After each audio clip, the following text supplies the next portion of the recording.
हमले के बाद मलऊन सलमान रुश्दी पहली बार मंजर-ए-आम पर। रद्दी का मजमुआ, लिखने बैठता हूँ लिख नहीं पाता।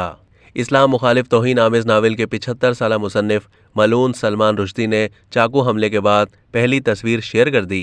अमरीकी मैगजीन न्यू यॉर्कर ने अपने ट्विटर अकाउंट पर मलऊन सलमान रुश्दी के हमले के बाद मुसन्निफ की पहली बार तस्वीर जारी की।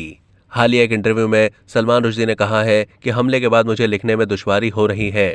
लिखने बैठता हूँ लेकिन लिख नहीं पाता। एक दिन कुछ लिखता हूँ फिर अगले दिन उसको मिटा देता हूँ। कुछ भी लिखता हूँ वो रद्दी का मजमुआ लगता है। मैं अभी तक इस हादसे से बाहर नहीं निकल पाया हूँ। अगस्त 2022 में अमेरिकी रियासत न्यूयॉर्क में तकरीब के दौरान चाकू बरदार हमलावर ने स्टेज पर चढ़कर सलमान रुश्दी पर हमला किया था। पुलिस ने हमला करने वाले शख्स को गिरफ्तार कर लिया था। सलमान रुश्दी के एजेंट ने तस्दीक की थी कि अमेरिकी रियासत न्यूयॉर्क में होने वाले हमले की वजह से सलमान रुश्दी की एक आंख जाया हो गई और वो एक हाथ के इस्तेमाल से महरूम हो गए।